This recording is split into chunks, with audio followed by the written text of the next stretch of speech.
According to Andrew Tate, if you as a man don't make a lot of money, your life is basically worthless. But is this true? It's no secret that women are more attracted to a man who has a higher ability to provide. In a civilized society, this typically manifests as more income. But what does that imply about men who have lower income?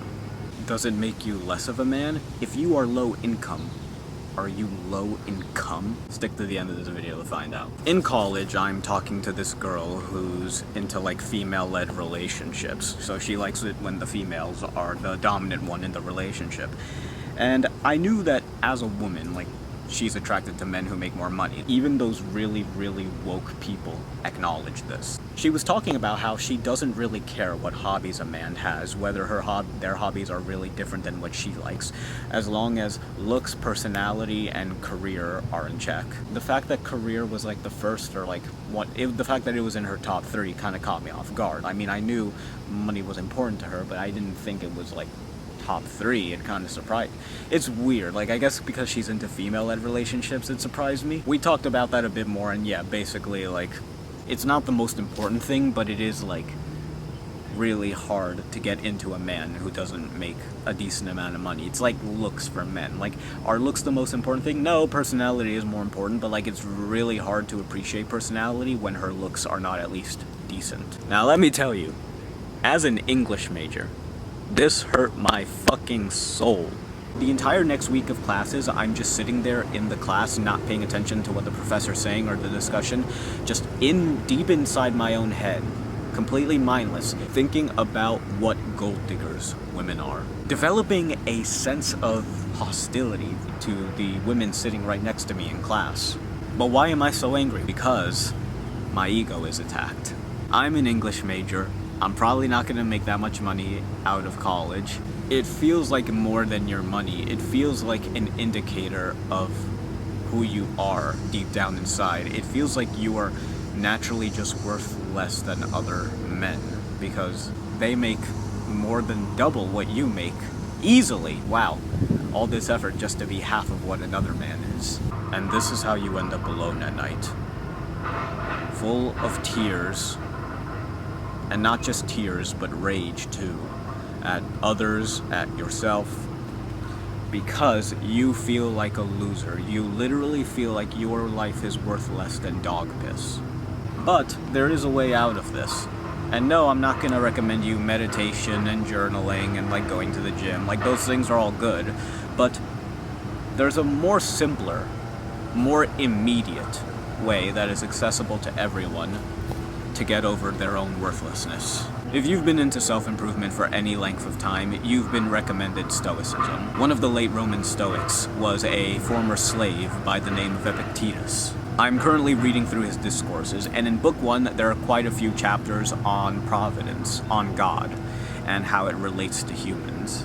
Reading these chapters over and over again so that the lessons get ingrained have gone a long way in helping me feel like my life is worth something, even though I'm not making a lot of money yet. These chapters talk about how if you were related to the Emperor of Rome, no one would be able to put up with your pretension. You would feel so high and mighty being related to the Emperor of Rome, or let's say in our modern society, if you found out you were descended from Alexander the Great, or Genghis Khan, or the King Henry or something like that, that would immediately puff you up with pride. Like, wow, I would have been an aristocrat. Like, I am descended from these people. You see this also in self-improvement and some right-wing spaces, like, be proud of your ancestors. You were descended from the Vikings. You were descended from the Aztecs. And yet, if you can get that much pride just from being descended from humans, why aren't you proud of being descended from God?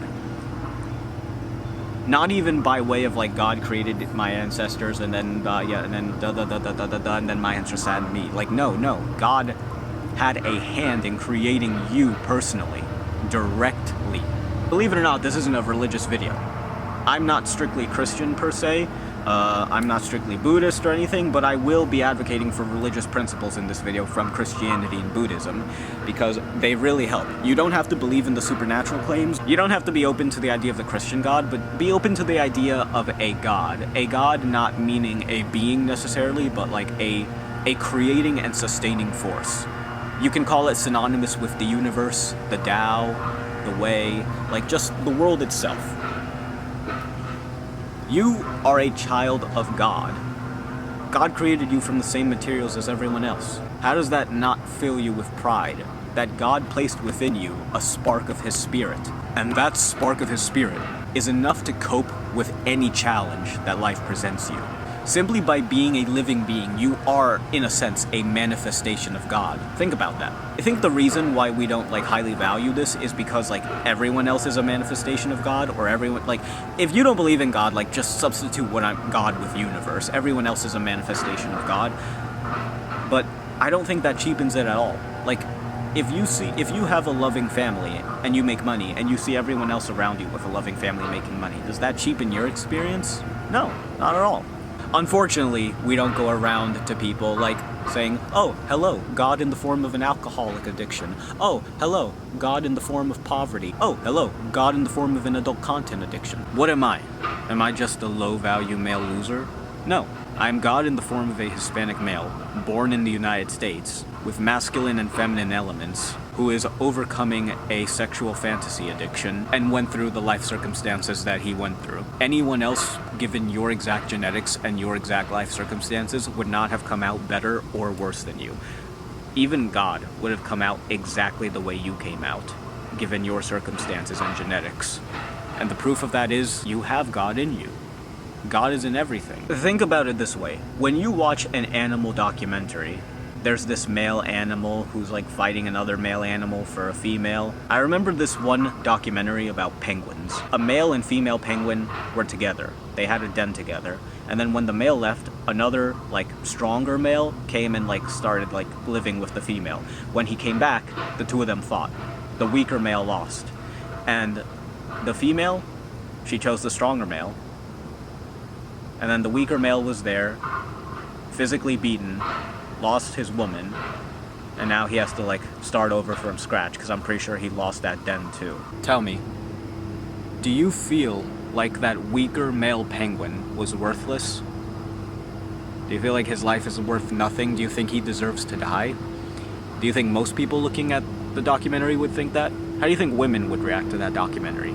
The women I showed that documentary were like, "Aw, poor penguin, so sad." Everyone, the men too, everyone who would see that documentary would feel sympathy for the male penguin. Personally, I don't think as many people would consider you worthless as you think, but say they do.